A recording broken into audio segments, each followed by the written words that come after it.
Oh, hello there, and welcome to the David Bookman Show. The other day, I took my car, it's a 2006 Volvo, to the mechanic. It was making some noise. Okay, he told me it needed something done. The alignment needed fixing. It will cost 100 pounds or whatever. I fixed it. Took it home, and the next day it was making another noise. So I took it back to the mechanic, and he told me, oh, something else needs fixing. So I got that fixed, another 200 pounds, $250. Again, I took it home, and something else was making noise. Something else was broken. And I thought to myself, and I asked my wife, what should I do? What's the right thing to do here? On the one hand, I have a decent car, drives well, it's comfortable. But on the other hand, things keep breaking.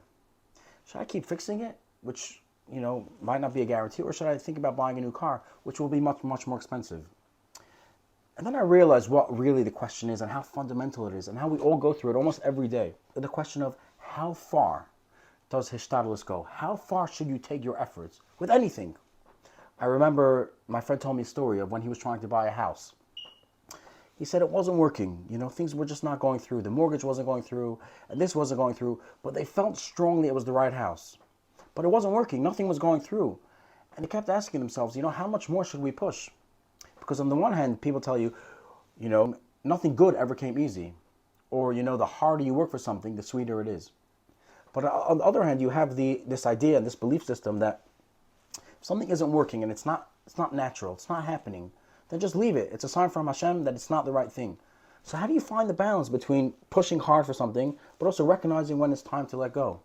And this happens to us every day. It happened to me with fixing my car, with my friend with his house, dating all the time. You go on a date, and it went well, but you're not sure really if it's right. It doesn't feel right. But people tell you should push. You should keep pushing until you're 100% certain that it's not. Really, how far does the idea of effort go? And it's something that's so fundamental to us that we really should ask ourselves every day. We probably, without realizing, ask ourselves every day. And I don't have an answer to this because I don't believe there is one. I asked a very successful friend of mine, or one of the more successful people I know. I asked him about in business. How far should you push? I've started businesses before that weren't working, and you hear these stories of how these successful people started businesses and they weren't working, but they kept trying and kept trying, and it worked in the end. The business became whatever. But at the same time, you hear about these successful people that try so many different businesses, and then the fifth business became successful. So which one is right? And he told me that you'll never know yourself, and that's why you should ask someone. If it's a halakha thing, you should ask a rabbi. If it's a business thing, try and ask someone else's opinion. Because very often we get stuck in our own head, and we're not really sure what the right thing to do is.